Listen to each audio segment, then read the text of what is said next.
দেখেন হাজার ক্ষমতা থাকার পরও চুপ করে আছে, প্রতিশোধ নেওয়ার ক্ষমতা থাকার পরও ছাড় দিচ্ছে, তাহলে বুঝে নিবেন এটা ওনার দুর্বলতা নয়, উনি রবকে খুশি করার জন্য চুপ করে আছে, সয়ে যাচ্ছে, ধৈর্য ধরছে, কারণ সে ভালো করে বুঝতে পেরেছে আল্লাহ তাআলা অত্যাচারীর সাথে থাকে না, সবরকারীর সাথে থাকে। চিৎকার দিয়ে বলেন সুবহানাল্লাহ।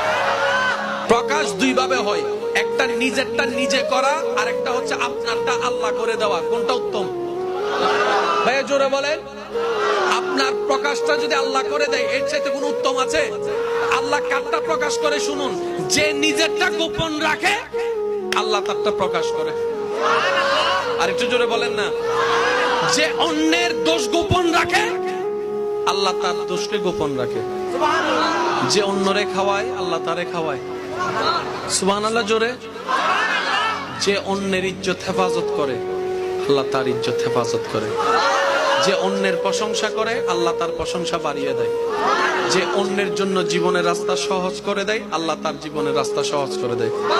মনে রাখবেন, আপনি প্রত্যেক